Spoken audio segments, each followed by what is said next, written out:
Buenas tardes, este video es presentado por el grupo número 1, quienes les estaremos hablando desde Juan Vicente Gómez y el autoritarismo, partidos políticos y nuevo liderazgo, López Contreras e Isaías Medina y la Junta Cívico-Militar. Este grupo está conformado por mi persona, Andrea Quintero, Camila Acevedo, Orianis Viloria, Daniela Farías, Oriana Hernández, Angie Montoya, María Hernández y Mariana García. Juan Vicente Gómez Chacón nació en la Hacienda La Mulera, estado Táchira, el 24 de julio de 1857. Fue un general venezolano y hombre de haciendas. Considerado dictador, gobernó Venezuela por 27 años. Durante su mandato generó un gran rechazo en el país por su manera autoritaria de llevar las políticas venezolanas y además por no aceptar a quienes se oponían a sus ideales. Colaboró con la oligarquía terrateniente. Reformó varias veces la Constitución con el objetivo de dar legalidad a su accionar dictatorial. Acalló la oposición política, suprimió las libertades de expresión y de prensa, las garantías judiciales e ilegalizó los partidos políticos. El general Gómez había quedado encargado de la presidencia a partir de la salida del presidente en funciones el 24 de noviembre de 1908, ya que para la época se desempeñaba como vicepresidente ejecutivo de la República. Aprovechando la salida del país, el presidente Cipriano Castro realizó cambios en su condición de presidente encargado del país, dándose a sí mismo poderes especiales pasando por encima de lo establecido en la Constitución de Venezuela de 1904.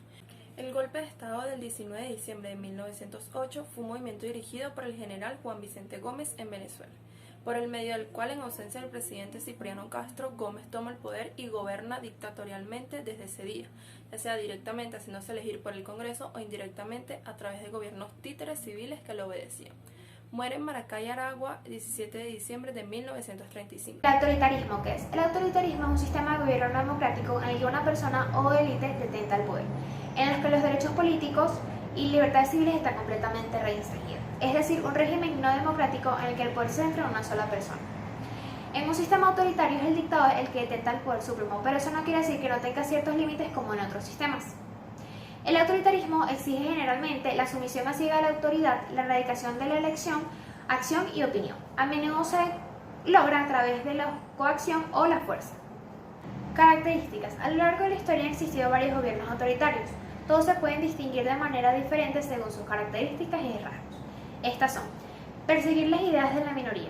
La ideología del régimen no es tan fuerte, con frecuencia van detrás de las ideas del líder o de las personas que son dueñas del poder. Pluralismo limitado. No se erradicó toda la oposición, sino que se permitió un ligero pluralismo, pero nunca contra el régimen. Manipulación de la Constitución. Modifican muchos aspectos y leyes para que todo quede a su favor. Liderazgo limitado.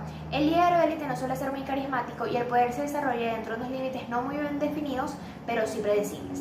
Élite heterogénea. No domina un grupo en concreto, hay una serie de élites diversas que producen un cierto equilibrio. El autoritarismo, entendido como forma de gobierno autoritaria, es un sistema que se ha dado a lo largo de la historia de la humanidad. Este forma parte de las características de los sistemas dictatoriales. Un ejemplo de este puede ser el del gobierno de Corea del Norte. El autoritarismo también lo podemos conseguir en el entorno de las relaciones sociales, mayormente en ocasiones familiares. Se sabe que existe un autoritarismo cuando los familiares o padres ejercen de manera represiva una autoridad bastante firme, con fuertes normas y mayormente utilizando métodos de control bastante violentos. Existen diversos tipos de autoritarismo y entre estos están el régimen burocrático militar. En este, la coalición de gobierno está compuesta por burócratas y militares. Tiene una alta presencia militar, pero también los tecnócratas y altos funcionarios tienen un gran peso. En segundo lugar tenemos al régimen corporativista autoritario. En este la sociedad no tiene una gran presencia a través de las estructuras o sistemas de este régimen. En tercer lugar tenemos al régimen de la movilización de sociedades postdemocráticas. En este caso, los gobernantes intentan que la sociedad se sienta partícipe del régimen y apruebe y se instruya en cuanto a este. General López Contreras, ministro de Guerra y Marina, sale triunfante tras la vasta conspiración que viene desarrollándose desde principios de 1935. con el objetivo de lograr el poder. Los partidos se dividían entre Eleazar López Contreras y los partidarios de Eustoquio Gómez. Tras la muerte del general Juan Vicente Gómez, se reúne el gabinete y, de acuerdo con el precepto constitucional, procede a elegir entre los ministros a un presidente encargado. El 18 de diciembre de 1935, el general López Contreras resulta electo y es ratificado por el Congreso en una reunión extraordinaria el 31 de diciembre. El 20 de diciembre da la orden de que sean puestos en libertad todos los presos políticos y puedan volver todos los que fueron desterrados. En esos días, Eustoquio Gómez fue muerto por un disparo en las oficinas del gobernador del Distrito Federal, lo que presenta un gran alivio. El Congreso Nacional, instado el 19 de abril de 1936, eligió a López Contreras como presidente de la República. En el periodo constitucional de 1936 a 1943, a sus 53 años de edad. El inicio de su gobierno se desarrolla en un contexto social y político algo complejo, en el cual se enfrentaron los representantes del gomecismo, divididos en corrientes que reclaman una vuelta al pasado. Entre 1930 y 1935 se opera en Venezuela un conjunto de cambios sociales, los cuales han provocado un aumento de las expectativas de la participación política sofocadas en la época de Gómez mediante la represión. Armados de estas ideas, intenta responder a las exigencias del mundo político moderno y comienzan a formar los primeros núcleos que luego han de originar los partidos políticos que se están en la actualidad, abriéndose un tema de discusión público que se focaliza en torno al diagnóstico de los problemas de la Venezuela en ese entonces. La Federación de Estudiantes de Venezuela se convierte en el gran foco de la actividad política nacional y se enfrentan las principales ideas y demandas políticas provenientes de los diversos núcleos. Isaías Medina Angarita nació el 6 de julio de 1897 en San Cristóbal, estado Táchira, y muere en Caracas el 15 de septiembre de 1953. Fue un político y militar venezolano, quien desempeñó sus cargos como ministro de Guerra y Marina entre 1936 y 1941. Fue elegido para el periodo presidencial de 1941 a 1946, en el cual su cargo terminó en 1945 debido a un golpe de Estado del partido político Acción Democrática junto con el ejército venezolano. Isaías Medina Angarita fue un presidente que promovía mucho la modernización del país, restauró la libertad de expresión y el respeto hacia la misma, luchó por los derechos del ciudadano y le dio el derecho a la mujer de voto libre y seguro. Tuvo 3 reformas en su gobierno: la reforma fiscal con la ley de impuestos de 1942, la reforma petrolera y la reforma agraria. Sus ideales apuntaban al seguro obligatorio en 1940. Esto vino con la creación del Instituto Central de los Seguros Sociales. Fijación de salario mínimo, reforma parcial de la ley del trabajo.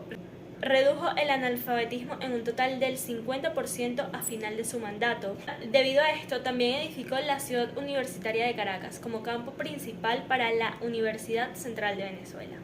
Causas que llevaron al golpe de Estado de octubre de 1945. La primera razón es el anhelo de elecciones presidenciales de primer grado, es decir, populares y libres donde todos participarían. El alto nivel de corrupción administrativa, el uso ilegal de los recursos del Estado para favorecer a la campaña electoral a favor de la candidatura oficialista. Y finalmente, el temor de que con la victoria de Biagini comenzara un nuevo periodo de lucha entre militares lopecistas y medinistas, retornando a ese esquema de guerra entre caudillos. Consecuencias del golpe del 45. Entre las principales se puede mencionar primero la definitiva pérdida del protagonismo en el mundo político venezolano de los comunistas. Como consecuencia positiva se destaca la inmediata convocatoria de la Junta para elegir inmediatamente una Asamblea Nacional Constituyente, la cual redactó la Constitución de 1947. Se inició una reforma agraria comenzando el fin de la época de los terratenientes. Se incrementaron los impuestos a las compañías petroleras extranjeras y hubo una más activa participación de las clases obreras en la política, gracias al mejoramiento de los sindicatos. 18 de octubre, golpe de Estado contra Medina Angarita. En la mañana del 18 de octubre de 1945, esta era la revuelta de la Escuela Militar de la Planicie en Caracas. Por la tarde se había extendido a los cuarteles de San Carlos, La Planta y Miraflores. En Caracas, en la guarnición de Maracay, el cuartel de San Carlos es retomado por el gobierno mientras se generalizaban los tiroteos por las calles de Caracas. En la noche del 18 de octubre, al analizar la situación, Medina señala atacar la escuela militar por temor a provocar la muerte de los cadentes, muchos de los cuales habían sido sus alumnos años atrás. Por la mañana del 19 de octubre, las noticias de que la Avisión y la plaza de Maracay se encontraban en manos de los alzados y que el cuartel San Carlos había sido tomado por grupos de civiles insurrectos determinan la decisión de Medina de rendirse.